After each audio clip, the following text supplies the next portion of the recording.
everybody. It's wonderful to see you all here. I'm Tim O'Brien. I'm Director of Music here at St. Martin's Lutheran Church, and it is my pleasure to welcome you this evening to our Lenten Vespers series, Christ in the Midst.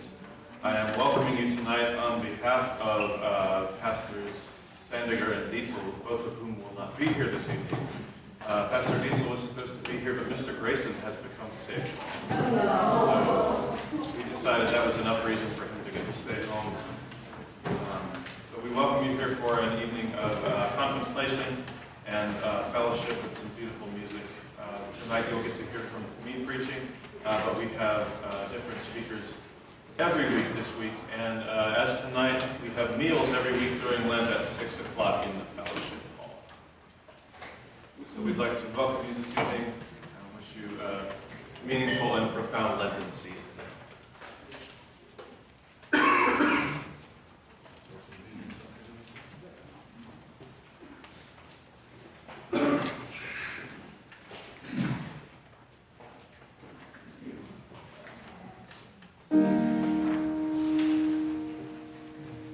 Jesus Christ, you are the light of the world. Light of darkness spread over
May our prayers come before you, O God, as incense.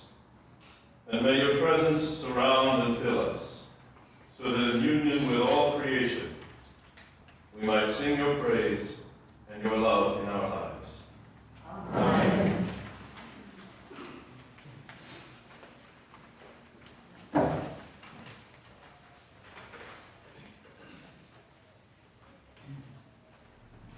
This evening's reading is from the book of Job, the first chapter.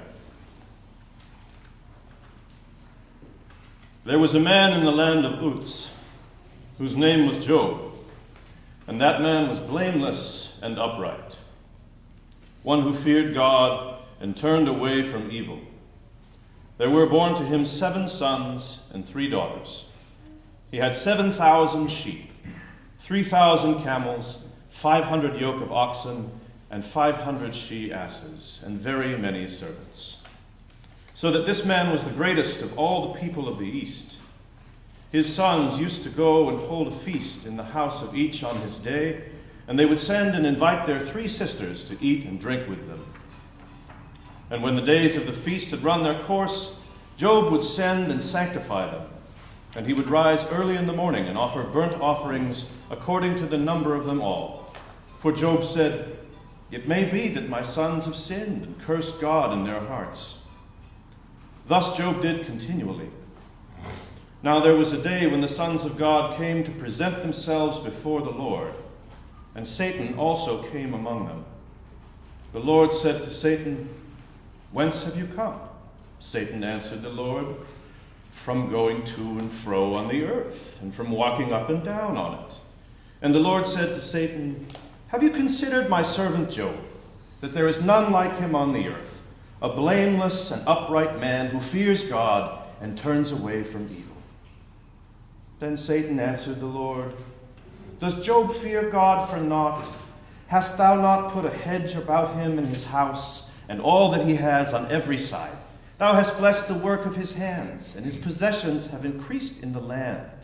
But put forth thy hand now and touch all that he has, and he will curse thee to thy face." And the Lord said to Satan, "Behold, all that he has is in your power. Only upon himself do not put forth your hand." So Satan went forth from the presence of the Lord. Now there was a day when his sons and daughters were eating and drinking wine in their eldest brother's house. And there came a messenger to Job and said, "The oxen were plowing, and the asses feeding beside them, and the Sabaeans fell upon and took them, and slew the servants with the edge of the sword, and I alone have escaped to tell you." While he was yet speaking, there came another and said, "The fire of God fell from heaven and burned up the sheep and the servants and consumed them, and I alone have escaped to tell you." While he was yet speaking, there came another and said, "The Chaldeans formed 3 companies and made a raid upon the camels and took them, and slew the servants with the edge of the sword, and I alone have escaped to tell you." While he was yet speaking, there came another and said, "Your sons and daughters were eating and drinking wine in their eldest brother's house, and behold, a great wind came across the wilderness and struck the 4 corners of the house, and it fell upon the young people, and they are dead, and I alone have escaped to tell you." Then Job arose and rent his robe and shaved his head and fell upon the ground and worshipped. And he said, "Naked I came from my mother's womb, and naked shall I return. The Lord gave, and the Lord has taken away. Blessed be the name of the Lord." In all this, Job did not sin or charge God with wrong. Here ends the reading.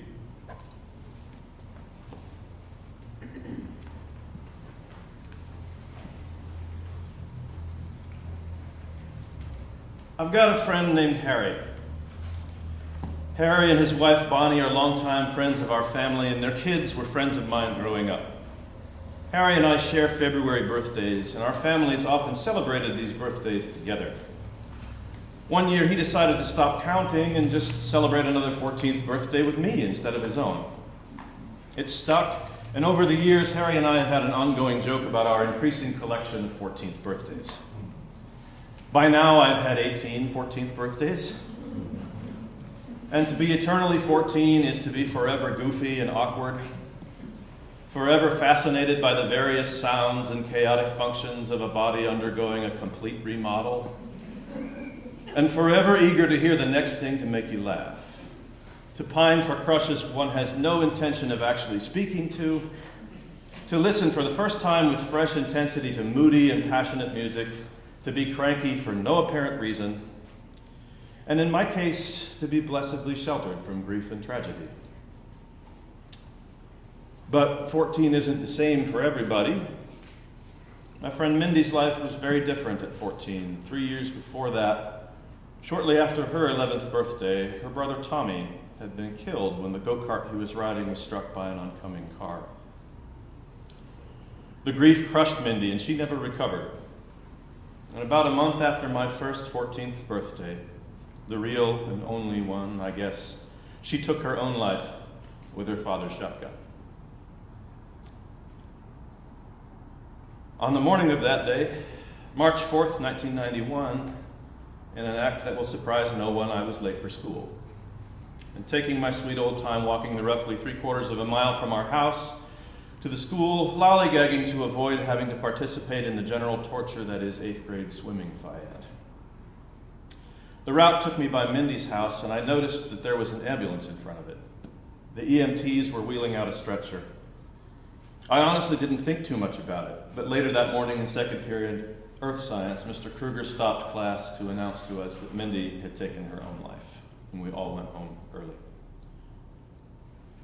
A little over a year later, my friend Zach was walking to school, minding his own business, when someone ran a stop sign and crashed into another car. Everyone driving was fine, but the second car swung into Zach and sent him flying into a telephone pole. He was killed instantly. For the second time in a year, our small class, most of us 15 by then, grieved the unexpected and violently tragic death of a friend we had grown up with.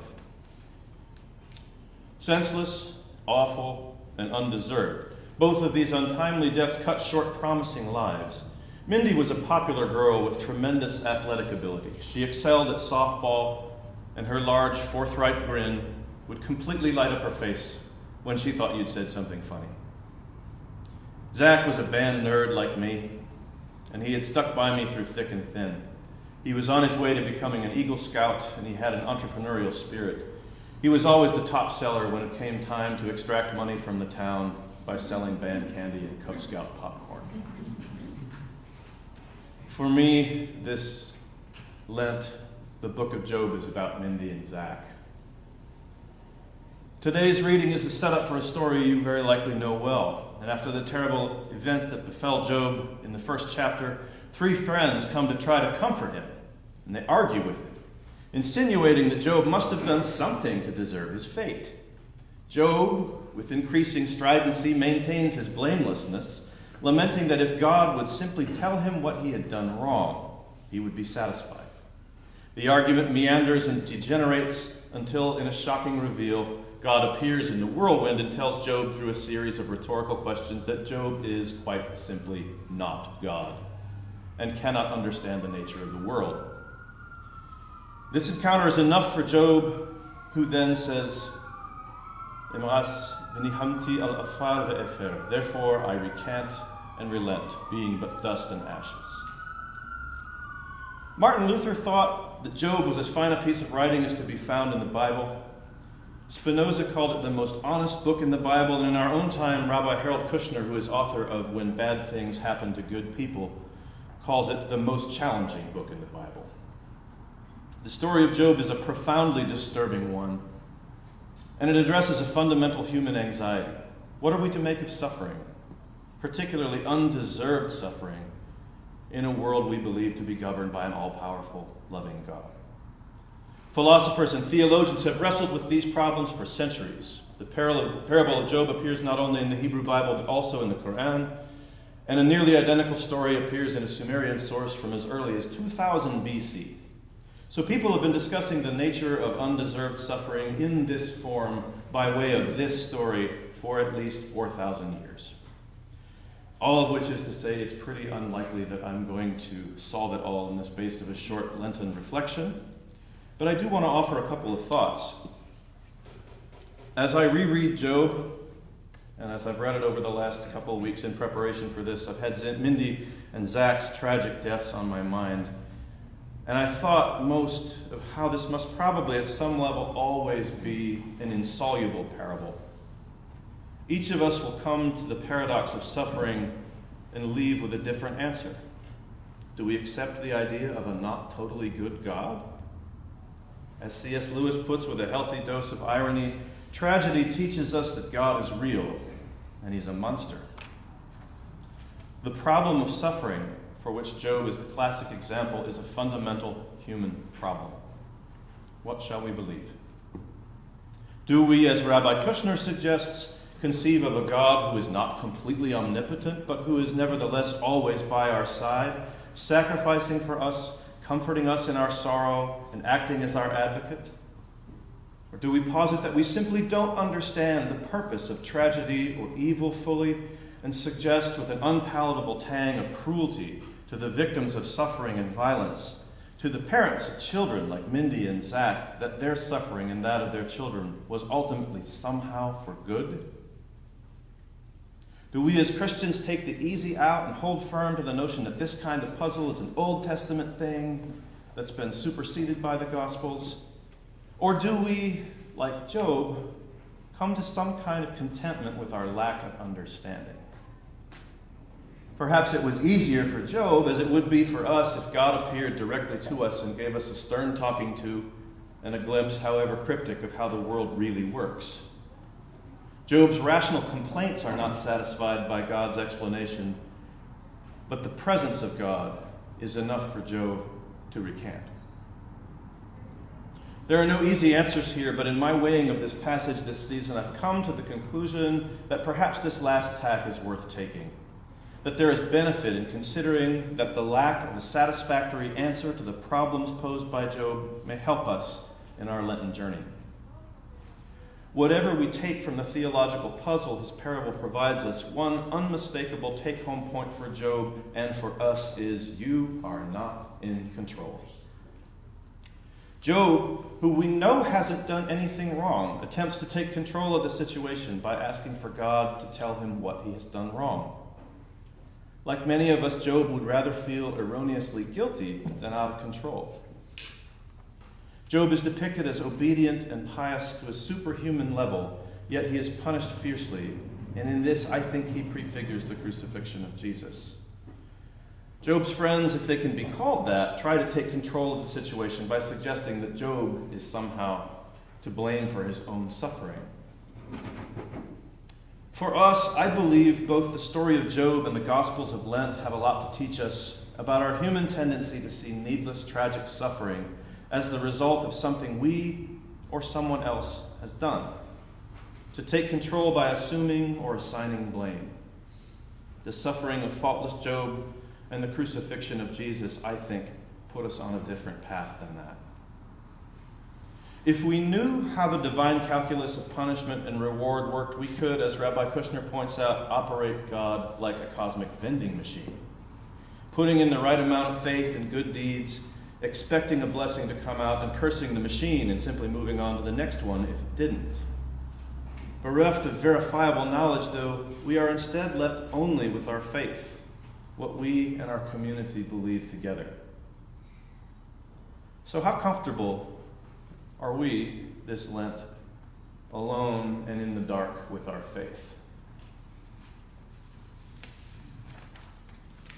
This, to my way of thinking, is the profound challenge of Job. When the awful happens, where in our faith, in our hearts, in our community, do we find the inexhaustible resilience to continue on together in the face of tragedy and suffering? How do we build that resilience and faith while facing a lack of measurable certainty? And indeed, while seeing what looks like evidence to the contrary? And how can we be a true comfort to those whom suffering has devastated? I've never understood the why of Mindy and Zach being taken out of the world at 14. And I pray that we, like Job, may each come to peace in the awe of the whirlwind,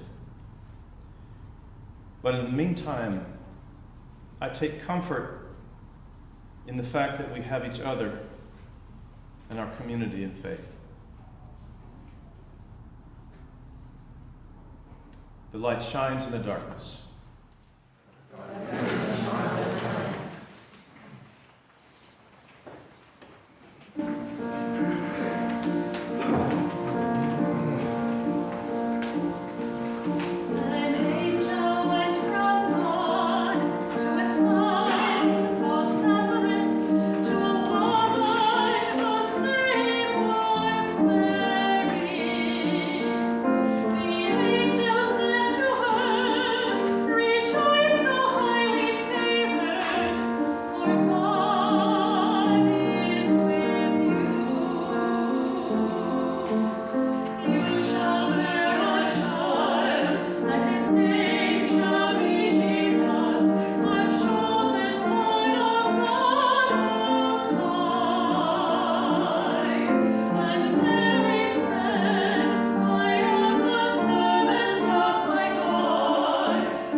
God, source and ground of all goodness and light, give to your people the peace that passes all understanding, and the will to live your gospel of mercy and justice through Jesus Christ our Lord.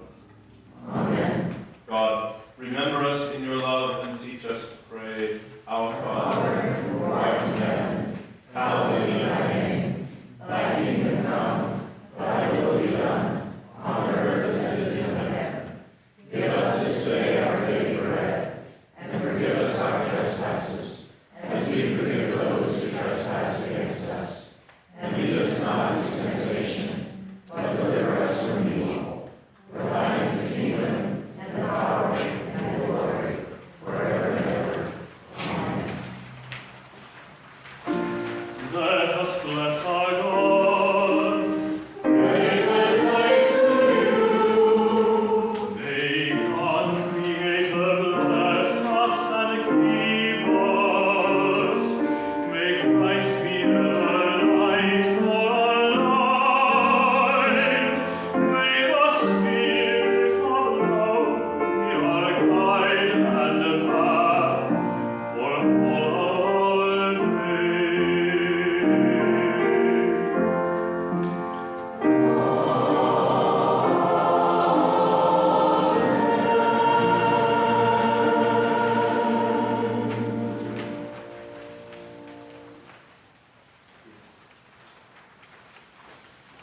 Let us depart in peace.